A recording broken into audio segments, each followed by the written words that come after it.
Hit TV YouTube channels లో మీ వ్యాపార ప్రకటనలకు మరియు ప్రమోషనల్ ఇంటర్వ్యూస్ కోసం వెంటనే సంప్రదించండి. మేడం, వైఎస్ఆర్సీపీ అంటే అంత పెద్ద 151 మంది స్థానాలతో ఉన్నటువంటి ఆ పార్టీ కార్యకర్తలని దృష్టిలో పెట్టుకొని అంటే మన కార్యకర్త నష్టపోతే వాళ్ళకి బీమా రూపంలో సమ్ అమౌంట్ ఇద్దామని చెప్పి ఆలోచన చేయలేదు. At the same time Telugu Desam party కూడా అన్ని సంవత్సరాల చరిత్ర కలిగినటువంటి తెలుగుదేశం పార్టీ కూడా మా పార్టీ కోసం మన పార్టీ కోసం కష్టపడుతున్న కార్యకర్తలకి వారిని ఉద్దేశించి వారికి ఏదైనా జరిగితే బీమా రూపంలో మన పార్టీ నుంచి ఇంత ఆర్థిక భరోసా ఇద్దామని వాళ్ళు కూడా ఆలోచన చేయలేదు. అంటే జనసేన పార్టీ అతి తక్కువ కాలంలోనే ఎంతోమందికి ఒక కార్యకర్తకి జెండా పట్టుకున్నటువంటి కార్యకర్తకి బీమా రూపంలో 5 లక్షల రూపాయలు, 1 లక్ష రూపాయలు ఇలా కార్యకర్తలందరిని దృష్టిలో పెట్టుకొని వారికి ఆర్థిక భరోసా కల్పిస్తుంది. అంటే దాని మీద మీ కామెంట్ ఏంటి? అసలు పని చేయించుకోవడానికి మాత్రమే జెండాలు పట్టించే వాళ్ళు కొందరు ఉంటారు. జెండా పట్టుకుని అంటే అది మంచి ఆలోచన.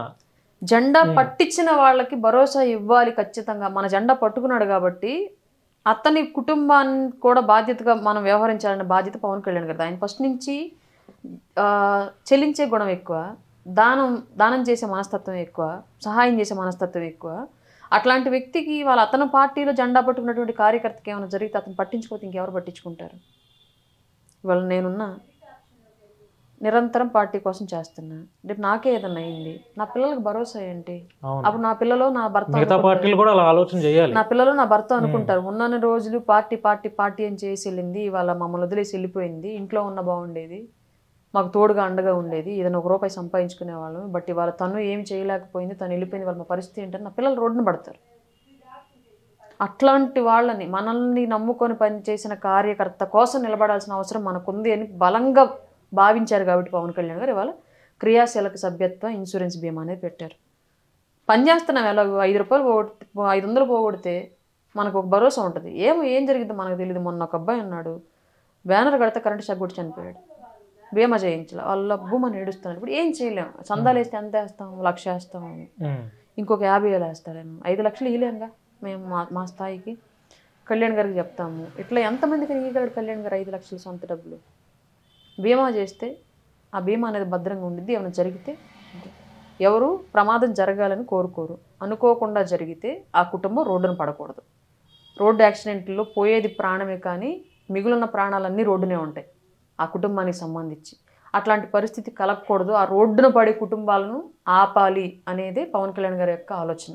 అంటే క్రియాశీలక సభ్యత్వం వెనక ఇంకొక లుసుకుందని నా యొక్క అభిప్రాయం అండి. అదేంటంటే ఇప్పుడు చాలామంది ఎక్కువ శాతం చనిపోరు కదా. ఇప్పుడు మీ ఓటింగ్ పర్సంటేజ్ని పెంచుకోవాలన్న నేపథ్యంలో ఇలా క్రియాశీలక సభ్యత్వం అనేది ఒకటి పెట్టి అందరినీ పార్టీ సభ్యత్వంలో చేర్చుకొని మీ యొక్క ఓటింగ్ శాతాన్ని పెంచుకుంటున్నారు అనేది ఒక ట్రోలింగ్ కూడా ఉంది.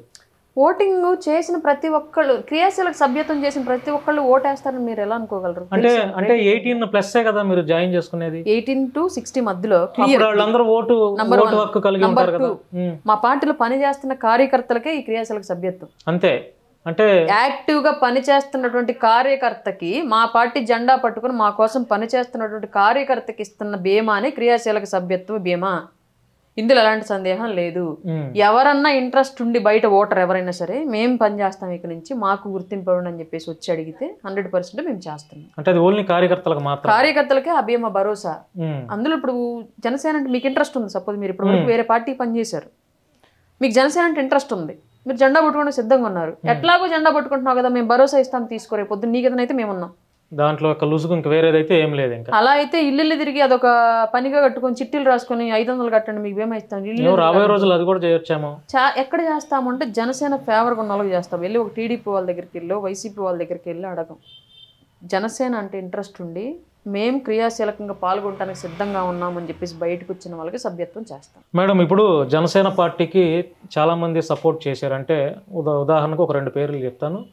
పోతిన మహేష్ ఒకళ్ళు, తర్వాత కళ్యాణ్ దిలీప్ శంకరావు ఒకళ్ళు, తర్వాత రాజేష్ మహాసేన. వీరు ముగ్గురు జనసేన పార్టీ కోసం ఎప్పుడు వీడియోస్ చేస్తూ చాలా గంటాపదంగా ఎక్కువ, అంటే వారి స్టైల్లో వాళ్ళు ఎక్కువ స్పందించి జనసేన పార్టీ బలోపేతం కోసం కృషి చేశారని నేను అంటాను. మరి ఏమైందో ఏమో తెలియదు కానీ వీళ్ళ ముగ్గురు కూడా గట్టిగా వాయిస్ కలిగిన వాళ్ళే ఉన్నట్టుండి దూరం అయిపోయి జనసేన గురించి అంటే అసత్య ప్రచారం అనొచ్చు, లేదంటే వారికి కలిగిన బాధే కావచ్చు, ఏదైనా కానీ జనసేన పార్టీ మీద వ్యతిరేకత అనేది వాళ్ళు ముగ్గురు చేశారు. అంటే అలా ఎందుకు చేయాల్సి వచ్చింది? వారి ఏమన్నా వ్యక్తిగత అవకాశాలు, వ్యక్తిగత లాభం ఏమన్నా ఉండి అది అవ్వకపోవటం వలన వ్యతిరేకత అయ్యారా? అంటే ఏం చెప్పొచ్చు వీళ్ళ ముగ్గురు గురించి మీరు? ముగ్గురికి కామన్గా ఉన్న ఇష్యూ వచ్చి టికెట్ ఆశించారు, రాలేదు కాబట్టి వ్యతిరేకం అయ్యారు అనేది. రాజేష్ మహాసేనకి టికెట్ పోవడం వెనక జనసేన పార్టీ వాళ్ళే ఉన్నారనేది అతని యొక్క అభిప్రాయం. చాలా వీడియోలో కూడా చెప్పారు.